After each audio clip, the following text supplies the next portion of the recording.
Well, Merry Christmas, everybody. So glad that you have joined us on this Christmas Eve at Irving Bible Church, made this a part of your Christmas celebration. I hope you have great plans to celebrate the birth of Jesus with friends and family members. We in the Jones house are really excited. Our two sons are home from New York City, and so our whole crew is together to celebrate Christmas. But I gotta tell you, one of the things that's been just really special for me, a source of joy during this Christmas season, is getting to see my 15-year-old daughter, a freshman in high school, perform in the Charlie Brown Christmas. Right, that old classic Christmas story based on the comic strip Peanuts from Charles Schulz. And it was really special for me for several reasons. One is it's a great story, right? Who doesn't love Charlie Brown and Snoopy? And it's just a great story, the dinky little Christmas tree. But then it's also special because it brought back a lot of memories for me. There was something nostalgic about it because when I was a sophomore in high school, I got to be Linus in a Charlie Brown Christmas. And so I got to have that moment, my first moment, to step up to the front of the stage and declare the gospel, right? Remember, Linus tells the Christmas story from Luke chapter 2. But a big part of why that was so special for me was it was a great part for my daughter. You may remember Lucy is a confident, strong, calls it like she sees it young woman. And my daughter, if you know her, Kathleen, she's a strong, confident, calls it like she sees it young woman. And so it was a great role for her. And that got me thinking about Peanuts, about the old comic strip. And I thought about one in particular where they start off with this gag that runs over and over in the comic. And that is that Snoopy sits down to write the great American novel. You remember this? They do it over and over again. Snoopy sits down to write the great American novel, but every time he sets out to write his novel, he begins with the same first line. Anybody remember what it was? It was a dark and stormy night, right? Every time that Snoopy sits down to write his novel, he begins with the same line. It was a dark and stormy night. Well, along comes Lucy, and Lucy sees that Snoopy is starting out with the same line once again, and she tells him just what she thinks about that. She says, that's a terrible way to begin a story. It's so trite, right? You gotta do better than that, Snoopy. And so she gives him some instructions, a little bit of unsolicited advice. Lucy says, once upon a time. That's the way all good stories begin, right? Once upon a time. Do it that way, right? Begin your story with once upon a time. And so Snoopy ponders for a bit how he could possibly begin his novel that way. And after a little bit of thinking, scratching his head, he begins to type and says, once upon a time, it was a dark and stormy night. Yeah, I suspect that part of the reason that line, it was a dark and stormy night, gets so overused is that all of us have lived through a dark and stormy night. It's a kind of universal human experience where we've lived through a dark and stormy night where things are a little bit intense sometimes, a little scary sometimes, a little uncertain, that we find ourselves surrounded by pouring rain, lightning crashing, the thunder bolts. I mean, the dog freaks out, right? Our dog has been freaking out all day long. I didn't realize when I wrote the intro to this sermon that it would actually be a dark and stormy night on Christmas Eve. But it's a universal human experience, literally, and I believe it's something of a universal human experience metaphorically. Right, that all of us know what it's like to live through a dark and stormy night. All of us know what it's like to live through sometimes a season that feels dark, stormy, a season where things just feel really uncertain, maybe scary, a bit overwhelming. And some of us have not only been through dark seasons, but that season stretches on in such a way that it begins to feel like life. As the famous poet Emily Dickinson has said, we grow accustomed to dark. We grow accustomed to the dark. It just becomes what it feels like for our lives. And it's interesting to me to note that we don't know precisely if Jesus was born on December 25th. It's as good a candidate as any, right? It's got a 1 in 365 chance of being the right day. But in the wisdom of the ancient church, they chose that day precisely because it's one of the darkest and coldest nights of the year. And the story of Christmas is told against the backdrop of darkness. I suspect all of us in this room can identify with the reality of darkness in the world. Darkness on a global scale as we live during a time of wars and rumors of wars. There's so much happening around the world, but even here at home, unprecedented divisiveness and an uncertain future. And yet for many of us, that darkness feels a lot closer, a lot more personal, right? The darkness of broken relationships, the darkness of chronic pain, the darkness of an uncertain future, the darkness of addiction, the darkness of mental health challenges, and on the list could go about the ways in which we are familiar with the dark. Frederick Buechner is one of my favorite authors and certainly one of my favorite sermon writers, and he has a sermon called Come and See in his book, The Hungering Dark. And he speaks to this metaphor from the prophet Isaiah, and he writes this. In one respect, if in no other, this metaphor of Isaiah's is a very relevant one for us and our age, because we are also, God knows, a people who walk in darkness. There seems to be little need to explain. If darkness is meant to suggest a world where nobody can see very well, neither themselves or each other, and where they're heading, or even where they are standing at the moment, if darkness is meant to convey a sense of uncertainty, of being lost, of being afraid, if darkness suggests conflict between the races, between nations, between individuals, each pretty much out for himself when you come right down to it, then we live in a world that knows much about darkness. Darkness is what our newspapers are about. Darkness is what most of our best contemporary literature is about. Darkness fills the skies over our own cities no less than over the cities of our enemies. And in our single lives, we know much about darkness too. If we're people who pray, darkness is apt to be a lot of what we pray about. And if we are people who do not pray, it is apt to be the darkness in one form or another that has stopped our mouths. We are a people accustomed to the dark. But this is the backdrop against which the Christmas story is set. And the poet Isaiah, writing 750 years before the birth of Jesus, says this in Isaiah chapter 9, verse 2. The people walking in darkness have seen a great light. On those living in a land of deep darkness, the light has dawned. The great hymn writer would say, a thrill of hope, a weary world rejoices, for yonder breaks a new and glorious morn. For people living in a land of darkness, the light has dawned. You know, when I prepare a Christmas sermon, I try to keep in mind who's in the room and just the reality that there are different kinds of people. Inevitably, in a room this size with this many people, there are different kinds of people in the room. There are, of course, believers, right? People for whom the Christmas story is taken for granted. It's easy for you to believe the story about the birth of Jesus at Christmas. And so you've come to celebrate that reality. And then there are, of course, those who would say they are non-believers. Those for whom this story is familiar, but they find themselves decidedly skeptical. They're non-believers. And I know that there are likely some of you that are in the room tonight, and I want you to know I am thrilled that you are here, even if you're not thrilled that you're here. I know sometimes people show up to things like this out of some sense of obligation to a loved one, a family member. And so I want you to know I'm thrilled that you're here, because we want to be the kind of church that people like you would say, you know what? I don't believe in Jesus, but I could go to a church like that because these are good people who are doing good in the world. And so I know there are people who are here that don't believe the story of Christmas. But I suspect that there's a lot of people somewhere in between. There are people with enough doubts about what they believe so as to question their belief. And there are people with enough doubts about their doubts that they question their doubts. That there are in a room like this unbelieving believers and believing unbelievers.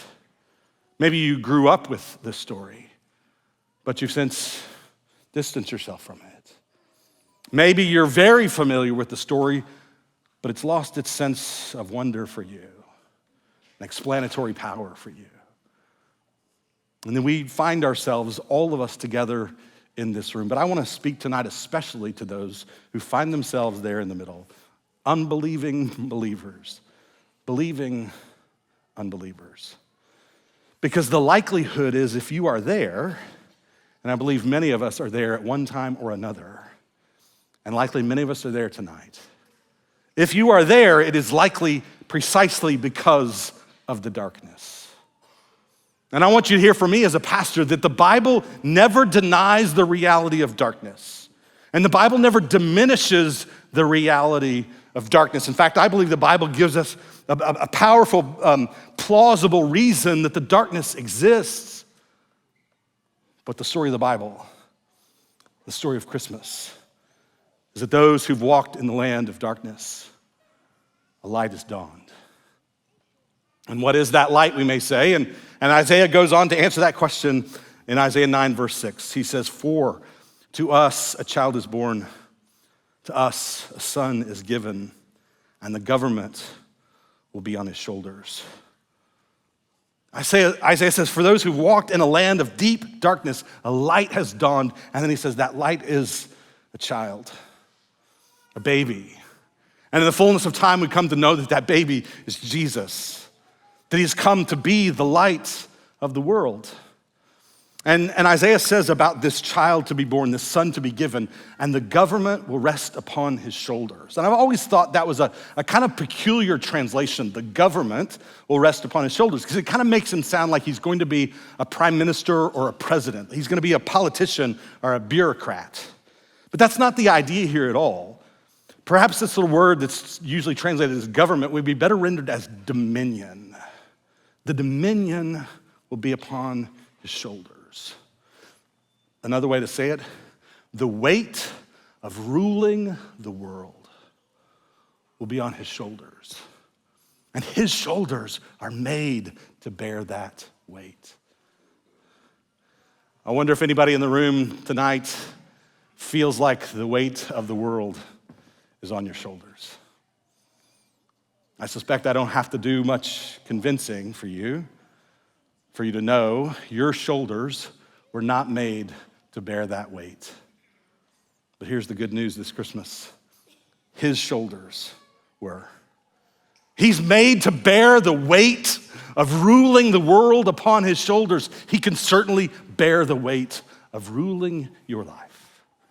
Whatever it is that is weighing you down, come you who are weary and heavy laden, roll that weight upon his shoulders. To those living in a land of darkness, a light has dawned. For unto us a child is born, and unto us a son is given. And we learn more about who that child is and what he's come to do when we turn ahead to the Gospel of John. John chapter 1 and John's prologue, his introduction to his story about Jesus. John says this in verse 4. In him, that is in Jesus, in him was life. And that life was the light of all mankind. The light shines in the darkness, and the darkness has not overcome it. For those who walk in a land of darkness, a light has come, for unto us a child is born, and in him was life. And the word that John uses here for life isn't just biological life, a heart beating, a chest breathing. It is rich, full, the life that we long for. John says he's come to bring us that kind of life. In him was life, and that life was the light of all humanity. One thing you need to know if you're new to IBC is that we are a church that takes very, very seriously God's heart for all nations. And a church that takes very, very seriously the reality that all nations have come here. They're in our community. And so we are increasingly a multi-ethnic church that's intentional about reaching the nations that are here in our immediate community because we follow Jesus, who is the light to the nations, the light of all mankind. And it says, he is the light of all mankind.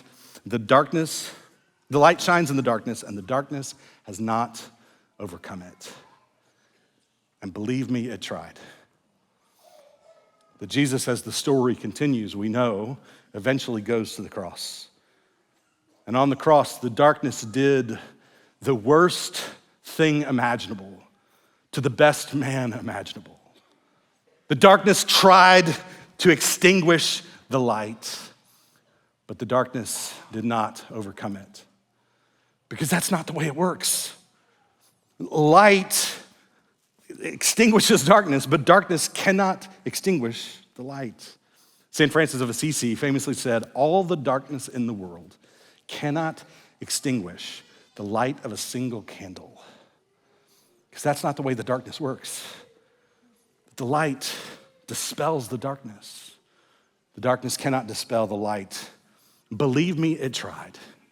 And yet Jesus, the light of the world, has conquered the darkness.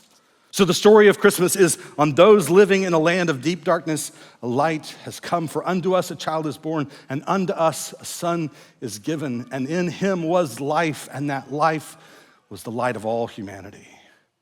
And with this reality comes an invitation. John chapter 8, a few chapters on, as Jesus has begun his ministry, his miracle working, he finds himself at the Festival of Tabernacles, the time in which the people of Israel were to remember the way that God had delivered them through their wandering in the wilderness. And so they built little huts to live outside for a week in these huts to commemorate, to remember the way in which God had delivered them through the wilderness and into the promised land. And at the very end of that feast, at that festival, Jesus stood up in John chapter 8, and we read these words. When Jesus spoke again to the people, he said, "I am the light of the world. Whoever follows me will never walk in darkness, but will have the light of life." Now, what I love about this is understanding just a little bit of the cultural background just puts the whole thing in a different perspective. The Festival of Sukkot, the Feast of Tabernacles, one of the key traditions of that festival was that every night in the center of the temple courtyard, they would erect these tall pillars. And on the top of that pillar was a big bowl. And they would fill that bowl with oil to make a lamp. And for the wick of the lamp, they would take the priest's old undergarments. How's that for a Christmas candle scent, huh? Yeah, ask for that one at Bed Bath & Beyond. Yeah, can I get the priest's old undergarments scent, please? Right? They tie up the priest's old undergarments, put them in this bowl of oil, put it on top of this pillar, and then light it on fire. And it would illuminate the whole city. And just imagine what that must have been like in a world without electric light, without any kind of artificial light. It would just light up the whole city. And it was to remind the people that they were called to be lights unto the nations. That Israel was never just about Israel. That it wasn't about this people in particular. It was about this people for the sake of all people. And they were to be a light to the nations. They were to remember the way that God had led them with a pillar of fire by day and a pillar of cloud by night. And they were to remember the reality that one day Messiah would come, the light of the world. And it's in that context, after they've just been through these, the lights illuminating the night sky, that Jesus stands up and says, "You want light? I got light." Jesus said, "I am the light of the world. And if you follow me, you will not walk in darkness."